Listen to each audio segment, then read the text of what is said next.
Once upon a time, there were two tiny houses on a street in England. They were built from the same materials and their details and proportions complemented each other perfectly. Then one day, builders knocked one of the tiny houses and replaced it with a much larger home. The last tiny house was all alone, and then, to make things even worse, its owners decided to sell it. That's when I was contacted by a client looking for advice. They were interested in buying the property and doing the same thing as the neighbours. My client had a construction budget of £450,000 and wanted to know if this would be feasible or whether it was possible to redesign the tiny house instead. If you are new to the channel, my name is Neil and I am an architect based in Edinburgh. I've been altering, extending and renovating homes since 2009 and I make content showing how this type of work is done. I offer consultations to homeowners right across the UK who need advice about construction costs, planning permissions, building regulations, and whether there are better ways to get what they need from their homes. I'm going to talk about the project, my redesign, the practical issues, the planning and building regulations, and the costs. If you want to skip ahead, there are chapter timestamps below. Let's get started. The existing house. I should start by saying that I'm a modernist, but I spend a lot of my time renovating older properties. I love breathing new life into old buildings, and I believe the most sustainable home out there is the one that's already been built. The idea of knocking one house to replace it with another one seems wasteful to me. Yes, this is feasible, and I advise my client that they could build a new house for the budget, just not as large as the neighbour's one. We had the planning application drawings for their home, and it comes to 220 square metres. When you take into account the cost of demolishing the existing structure and grubbing out its foundations to start again, I don't think £450,000 would cover it in 2024. Another reason to keep the existing house is the character. Just look at it. Detailed brickwork, a cute archway entrance, and leaded bay windows. The house isn't listed, but I think we should preserve and enhance architectural heritage like this. The interior was in need of modernising, and it's not clear how long the house had been left unoccupied. That's always a worry when taking on older properties. If left for extended periods of time without heating and ventilation, the building gets damp and rot can take hold. The upside is that renovating or extending a house that's been unoccupied for over 2 years comes with a tax break. House extensions and renovations usually attract 20% VAT on top of the build cost, but for unoccupied homes in the UK, renovations can attract a lower rate of 5% VAT. Now, always take professional advice if you are thinking about doing this type of work. Speak to an accountant or tax advisor first, because the rules are complex and can change over time. My design. I recently made 2 videos showing redesigns for other homes, and these blew up, getting lots more views than usual, despite the fact my floor plans were very sketchy. So I've upped my game and produced better quality drawings for this one. Let's go through this step by step, and if you have any questions or better ideas, post them in the comments. And if you want to see my previous redesign videos, I've posted links in the description.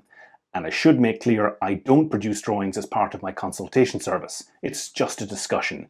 I only produce drawings for my videos. The 2 main goals in this redesign are to preserve as much of the original character as possible and to make the house larger.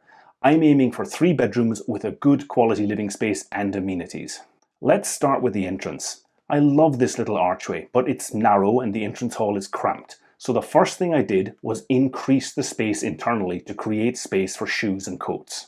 I've had arguments with people in the comments about vestibules and the consensus appears to be in favour of them. Now obviously this takes space from these 2 rooms, but I've got a plan for that. And I started by giving this bedroom a built-in wardrobe. Next up, there is no point in having a nice entrance if it doesn't lead somewhere important. I got rid of these internal walls and doors to create a kitchen and dining space. In the new kitchen, I got rid of this chimney breast to make space for kitchen units. I kept the fireplace in the new dining area because it's a nice feature. I don't intend to take down the chimney externally. It's located in the centre of the house at the roof ridge and adds to the symmetry of the front elevation. These fireplaces are offset from the chimney, so at worst, some steel beams at the ceiling level will be required to prop this. I thought about putting the kitchen sink in the original bay window, but the sill is probably too low. It's possible to put units here, but it would look forced, so I left this original feature alone. It faces north, and I think most people don't value north light, but it's ideal for detail work, like preparing food.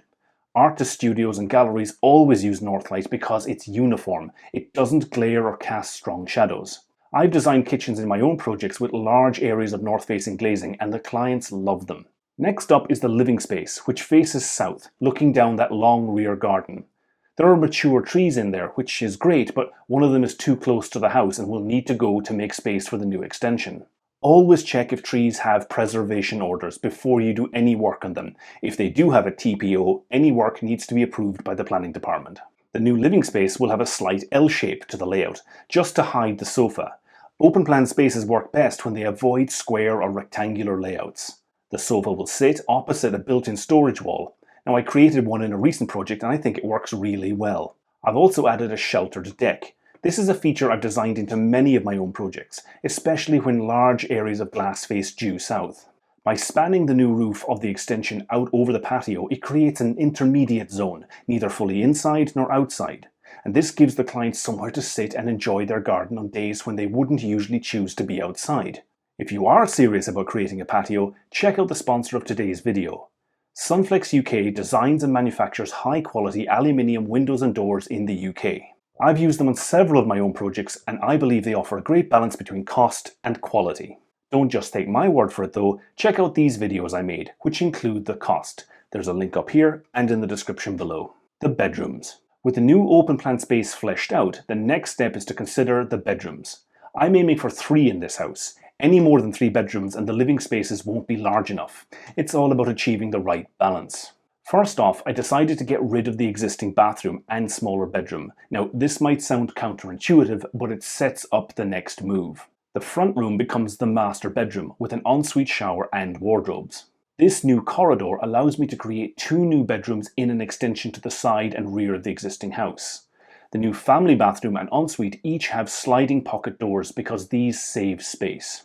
I think it's important to keep access to the rear garden down this side of the house, so that sets a limit on how far I can extend out here. The carport will have to go, but that's no great loss. To make sure the new bedrooms comply with the space standards in the English building regulations, I need to make the living space a little bit smaller. This creates the opportunity to split the bedrooms using built-in wardrobes.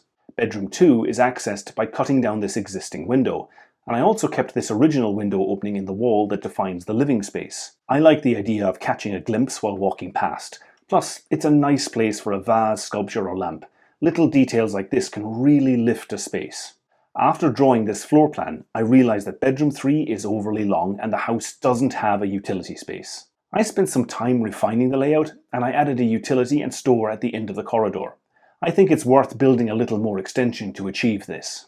I rounded the corner of the ensuite at the entrance just to suggest how the space will flow, and I added a built-in desk in the master bedroom. I also added a garden store outside under the sheltered deck.